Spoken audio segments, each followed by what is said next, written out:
Ntar dulu dong, sebelum nonton video ini jangan lupa like dan subscribe, dan jangan lupa nonton video sebelumnya, dan jangan lupa follow Instagram Rizuli Lubis. Salam Bapak Ibu Saudara-saudari yang dikasihi Yesus dan yang saya kasihi. Saya baru mendengar berita Menteri Perhubungan kena virus corona. Saya sebagai warga negara Indonesia tentu sangat terbeban bagi bangsa dan negara ini. Apalagi yang kena virus corona ini adalah pemimpin kita, Menteri Perhubungan.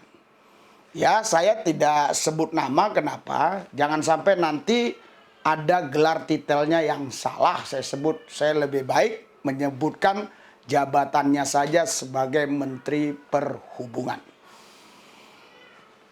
Terus bagaimana dengan kita rakyatnya ini? Apa yang kita harus buat untuk mencegah tidak kena virus corona? Saudara, Bapak Ibu sekalian, besok saya akan terbang ke Kalimantan Timur. Tepatnya Balikpapan, dan dari sana saya akan pergi ke daerah-daerah, salah satunya Samarinda, dan akan berinteraksi dengan banyak orang. Terlebih terusus ketika nanti di airport.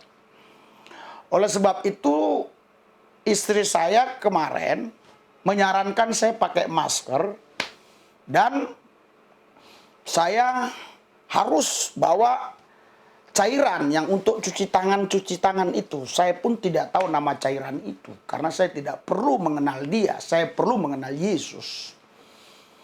Saudara, saya katakan kepada istri saya, nah, ini sudah kejadian seperti beberapa waktu yang lalu ya, kau menimbun makanan ya. Nanti kita akan buat lagi nih cerita singkat. Saya katakan demikian sama istri saya. Saudara, ini membuktikan kekhawatiran orang makin hari makin begitu sangat kuat sekali. Sehingga kadangkala kita juga sampai mencurigai satu sama lain. Jangan-jangan dia kena, jangan-jangan dia kena, jangan-jangan dia kena. Dan di beberapa sekolah dan di beberapa instansi-instansi tertentu, ya, itu sudah membuat salam corona. Ini saya beri nama salam corona. Kan ada berbagai macam salam, ya. Tapi salam corona ini sebutan saya. Salam corona itu kurang lebih begini. Jadi kita tidak boleh sentuhan, hanya ini disebabkan karena saking takutnya. Nah, karena si A takut si B sudah kena, si B takut si C sudah kena, si C takut si D sudah kena, si D takut si A sudah kena. Kurang lebih begitu. Sehingga dibuatlah salam itu. Karena salam itu ya, itu mencegah disebabkan tidak bersentuhan. Saudara, Bapak Ibu sekalian, menurut saya, ini pemahaman saya, ya. Nanti lama-lama kita terlalu paranoid. Baik sih kita mencegah, baik sih kita mempelajari, ya, bagaimana untuk mencegah supaya kita tidak kena. Tetapi kalau terlalu berlebihan nanti, saya khawatir terjadi fobia atau paranoid begitu. Ya. Oleh sebab itu saya sekarang di sini berbicara, ya, untuk memberikan edukasi pelajaran buat saudara secara ilahi, secara rohani, secara firman Allah. Supaya Anda tidak khawatir dengan corona ini. Terusus bagi kita orang-orang yang sudah ikut Yesus, percaya Yesus di dalam Yesus. Tidak perlu khawatir dengan corona ini. Karena juga ya, banyak orang juga yang mati bukan karena corona. Jadi sebenarnya kalau kematian itu ya bisa saja dengan cara apapun. Namun kita tetap harus percaya kita tidak mati karena corona ini. Nah, terus bagaimana Pak Pendeta? caranya? Kami sudah tidak sabar ini menunggu Pak Pendeta. Caranya gimana Pak Pendeta? Mungkin ada yang sudah berpikir seperti itu. Ya, saya tidak mau mencontoh apa-apa yang dilakukan, diucapkan oleh para pendeta di sosmed. Ada pendeta yang memberikan ceramah singkat untuk mencegah corona, tetapi menurut saya itu campur baur. Saya pun tidak bisa mengatakan dia pendeta atau dokter. Karena porsi dokter dia yang menyampaikan. Kita porsi pendeta. Kita porsi rohaniawan Kristen yang percaya Yesus di dalam Yesus. Bukankah Alkitab berkata dengan bilur-bilur Yesus engkau sembuh, dengan bilur-bilur Yesus engkau sehat? Bukankah Alkitab berkata bahwa Yesus sudah berkata di atas Golgota sudah selesai? Tahukah Anda artinya waktu Yesus berkata sudah selesai? Termasuk penyakitmu sudah diselesaikan di atas Golgota. Itu yang dicatat di Yesaya 53 dan diulangi lagi di suratan-suratan lainnya, saudara. Jadi, Anda penasaran bagaimana caranya? Yang saya lakukan dalam keluarga saya, oke? Ini yang saya lakukan. Terserah Anda mau ikuti, mau nggak. Tapi saya percaya keluarga saya akan terlindungi dari corona ini. Pertama, jam 4 pagi bangun. Ya, berdoa. Opa, kami nggak bisa jam 4 pagi, jam setengah 5. It's okay. Kita pun kadang-kadang jam setengah 5. Ya, anak-anak semua, mulai dari yang umur 2 tahun setengah sampai yang umur 18 tahun. Anak saya ada 5, istri saya 1, saya, dan juga ada sekarang ya, orang yang baru percaya Yesus dari keyakinan lain tinggal di tempat kita. Kita ajak pagi-pagi berdoa bersama. Jadi kurang lebih setiap pagi kami di rumah ini ada 7, 9, tambah 2, abang adik saya 11. Kami berdoa. Ya, tapi abang saya kadang-kadang karena dia dari Muslim belum begitu bertumbuh untuk hal-hal seperti itu, ya kadang dia sering nggak ikut pagi ya. Tapi kalau doa-doa malam ikut, doa pagi. Saya juga nggak bisa maksakan. Saya tidak mau ada dusta, sehingga saya harus jelaskan. Karena saya tadi hitung itu ternyata terikut abang saya. Jadi sepertinya nanti ada kebohongan kan? Saya malu gitu loh. Kita nggak boleh berbohong dalam bersaksi. Bapak Ibu Saudara sekalian, pertama doa. Karena Alkitab berkata Yakobus 5 ayat 16, doa orang benar dengan yakin didoakan sangat besar kuasanya. Lukas 1 ayat 37, tidak ada yang mustahil bagi Allah. Tapi Markus 9 ayat 23, tidak ada yang mustahil bagi orang percaya. Jadi kuasa Allah dan kuasa orang percaya itu jadi selevel.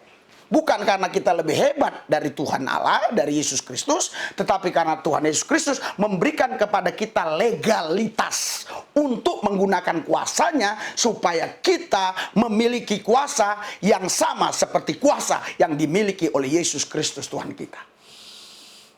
Jadi kuasa doa dahsyat. Ya. Yang kedua, pencegahannya adalah sering berpuasa, minimal seminggu 2 kali. Itu yang kita lakukan di keluarga kita, khususnya saya pribadi lah dulu. Ya. Jadi Alkitab bilang, jelas di Matius 17 ayat 21, jenis ini tidak hanya bisa dengan berdoa, harus dengan puasa. Artinya ada hal-hal tertentu yang tidak cukup dengan doa, tapi harus dibarengi dengan puasa. Itulah yang kita sebut dengan doa puasa. Itu cara yang kedua. Cara yang ketiga, Alkitab bilang, Amsal pasal 4 ayat 23, jagalah hatimu, karena dari situlah terpancar kehidupan. Amsal 17 ayat 22, di situ dikatakan, hati yang gembira, obat yang manjur. Jadi saudara Bapak Ibu sekalian, pertama, tadi sudah saya katakan doa. Yang kedua itu adalah puasa. Yang ketiga itu adalah hati.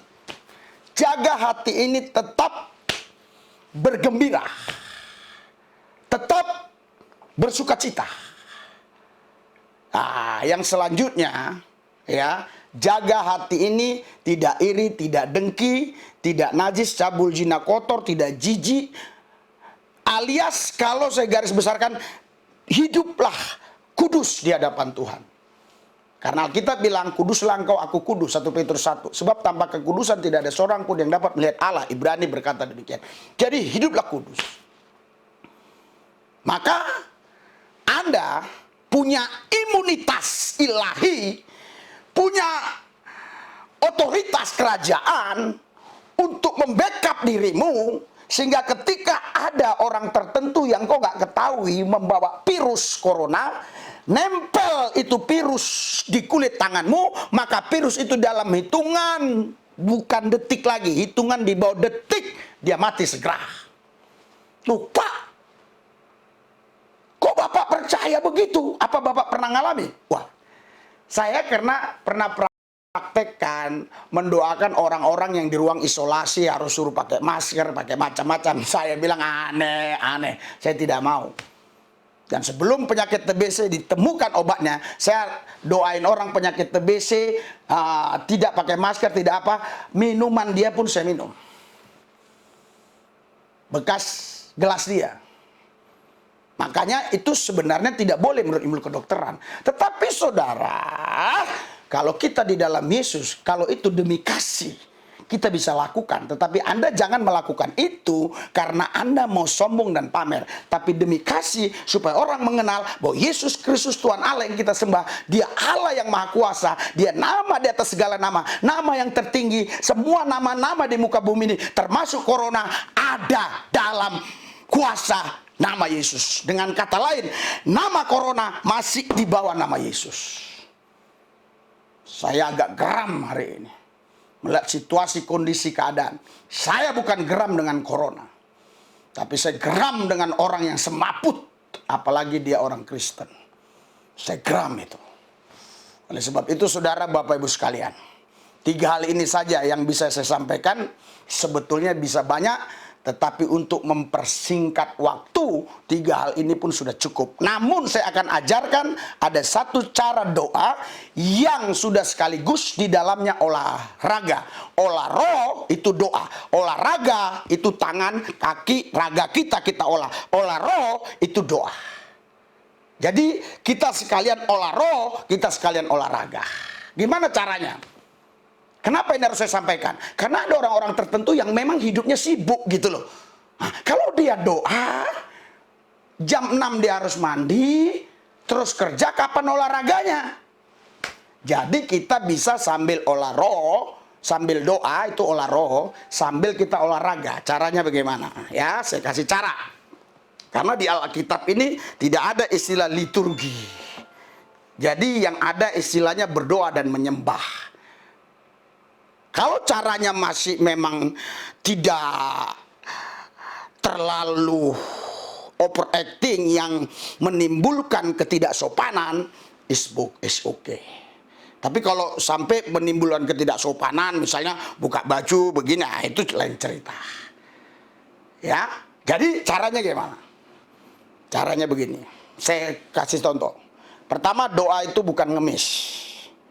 Doa itu adalah kita melakukan sesuatu karena itu janji-janji Tuhan. Itu. Yang kedua adalah doa itu ya bukan kita meminta yang belum ada, tapi kita menarik yang sudah ada sebenarnya di dalam alam Tuhan. Semua sudah ada, semuanya sudah ada sebenarnya di alam Tuhan. Tinggal kita doa. Ya, caranya gimana? Supaya kita sambil olah roh dan juga olahraga. Caranya gimana? Caranya gampang. Aku percaya Yesus Tuhan Allah yang dahsyat, yang luar biasa, ajaib, yang bagimu tidak ada perkara sukar, tidak ada yang mustahil. Dan aku percaya bahwa di dalam diriku ada kuasa Yesus. Dan tidak ada yang mustahil bagi orang percaya. Karena di dalam Yesus ada kuasa Allah, dahsyat, ajaib, luar biasa. Di dalam Yesus ada kemenangan dan seterusnya dan sebagainya. Jadi saudara, Anda harus ekspresikan, itu maksud saya. Terserah Anda mau percaya atau tidak percaya. Ini yang kulakukan kurang lebih 25 tahun saya percaya Yesus. Makanya saya sehat selalu. Anda mau hidup sehat? Lakukan hal yang sama seperti yang saya lakukan.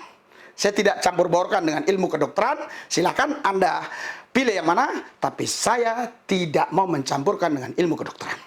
Karena saya hanya mempelajari Alkitab dan tidak mempelajari ilmu kedokteran. Oke? Saya mau berdoa khusus buat yang subscribe. Ikuti doa saya. Di dalam Yesus ada kuasa yang dahsyat dan luar biasa. Oleh sebab itu, saya percaya di dalam namanya corona dikalahkan. Dan saya percaya bagi Tuhan, bagi orang percaya, tidak ada perkara yang mustahil. Sudah ikuti? Saya percaya di dalam Yesus saya menang lebih daripada pemenang. Tuhan Yesus, doain mereka. Tuhan Yesus, saya berdoa buat mereka. Dalam nama Yesus. Haleluya.